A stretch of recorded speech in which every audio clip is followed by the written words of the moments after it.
Aujourd'hui, je réponds aux 3 questions les plus fréquemment posées sur l'économie. La première question, est-ce que je devrais choisir un financement à taux fixe ou variable? Malheureusement, il n'y a pas de réponse universelle pour celle-là. La Banque du Canada a baissé son taux directeur de 5 à 3,25 au cours des derniers 6 mois. On s'attend à ce que le taux directeur culmine à 2,5 en 2025. Ça veut dire que les taux d'intérêt sont orientés à la baisse. Donc, quelle différence ça fait?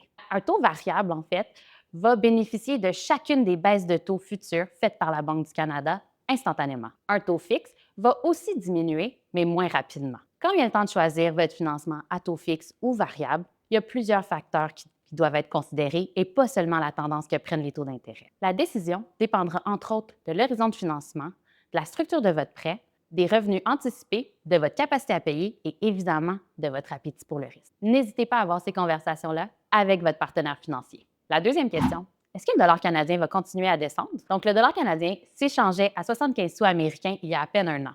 Il a entamé 2025 en bas de 70 sous. On s'attend à ce que le dollar canadien reste dans la fourchette de 70 à 72 sous américains pour le reste de 2025. Par contre, si des tensions commerciales venaient à s'accélérer, il pourrait glisser en dessous de 70. En général, l'effet d'une baisse de la devise canadienne par rapport à la devise américaine va dépendre de la nature de vos activités. Une devise faible tend à supporter les exportations.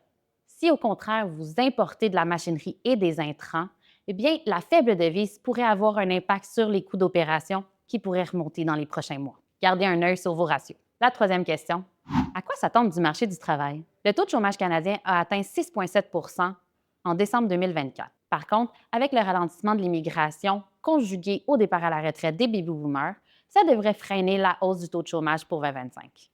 On prévoit quand même une croissance des salaires du secteur privé de 3,5 Pour les employeurs, maintenir les bons talents en place demeure au cœur d'une stratégie RH efficace. Rappelez-vous par contre, si vous ne pouvez pas vous démarquer sur les salaires, la compensation globale, la culture d'entreprise et l'innovation jouent aussi un rôle important dans le processus de rétention de vos employés. Pour toutes les réponses aux autres questions, consultez la lettre économique sur bdc.ca. Merci et à la prochaine économique.